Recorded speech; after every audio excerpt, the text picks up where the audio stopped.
दुनिया के सभी धर्मों में उपवास का महत्व है। खास तौर पर बीमार होने के बाद उपवास को सबसे अच्छा इलाज माना जाता है। आयुर्वेद में बीमारी को दूर करने के लिए शरीर के विषैले तत्वों को दूर करने की बात कही जाती है और उपवास करने से इन्हें शरीर से निकाला जा सकता है। इसलिए लंघनम परम औषधम यानी उपवास को सर्वश्रेष्ठ औषधि माना जाता है। संसार के सभी धर्मों में उपवास को ईश्वर के निकट पहुंचने का सबसे कारगर उपाय माना गया है। धार्मिक मान्यताओं के परे यह निर्विवाद सत्य है कि उपवास करने से शरीर स्वस्थ रहता है। संभवतः इसके महत्व को समझते हुए सभी धर्मों के प्रणेताओं ने इसे धार्मिक रीत रिवाजों से जोड़ दिया है ताकि लोग उपवास के अनुशासन में बधे रहे। आयुर्वेद समेत दूसरी सभी चिकित्सा पद्धतियों में उपवास यानी पेट को खाली रखने की प्रथा रही है। हालांकि हर बीमारी का इलाज भी उपवास नहीं है, लेकिन यह अधिकांश समस्या में कारगर रहता है। दरअसल उपवास का धार्मिक अर्थ न ग्रहण करते हुए इसका चिकित्सक रूप समझना चाहिए। पेट को खाली रहने का अर्थ ही उपवास माना गया है। इससे कैंसर की बीमारी तक ठीक हो सकती है, क्योंकि उपवास से ट्यूमर के टुकड़े टुकड़े तक हो जाते हैं। हमारे शरीर एक स्वनियंत्रण एवं खुद को ठीक करने वाली प्रजाति का हिस्सा है। उपवास के जरिए यह अपने मेटाबॉलिज्म को सामान्य स्तर पर ले आता है तथा ऊतकों की प्राणवायु प्रणाली को पुनर्जीवित कर सकता है।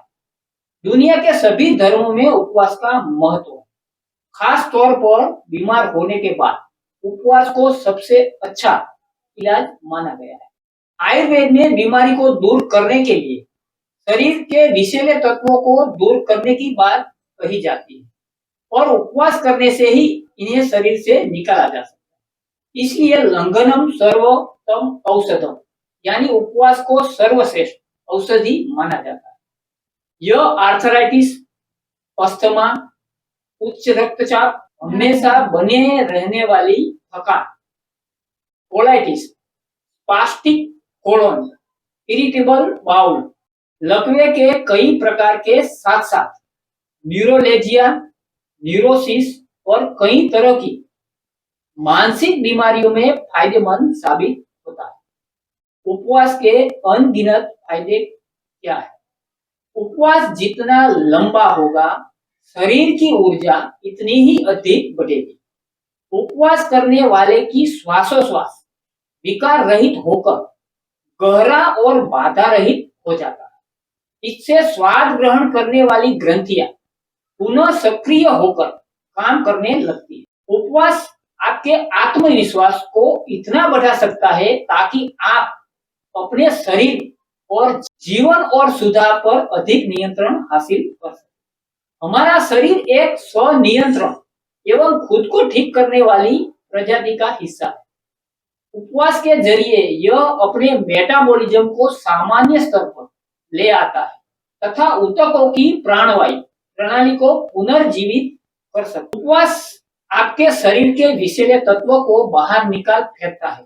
शरीर में जमा विषैले तत्व श्लेष्मा, थूक, पसीना, उल्टी, कभी कभी दस्त के रूप में बाहर निकलता है। यही वजह है कि जो लोग लंबे उपवास 3 दिन या 7 दिन करते हैं, इनकी सांसों से दूसरे दिन ही बास आने लगती है। कई लोगों को उल्टियां आने लगती है। ये सब विषैले तत्वों के बाहर निकलने के लक्षण हैं। फैट सेल्स, आर्टरी से जमा वसा के थक्के, श्लेष्मा, यहाँ तक कि वर्षों से जमा रखी हुई चिंताएं और भावनाएं भी बाहर निकल आती है। परंतु उपवास का अर्थ भूखे मरना नहीं है।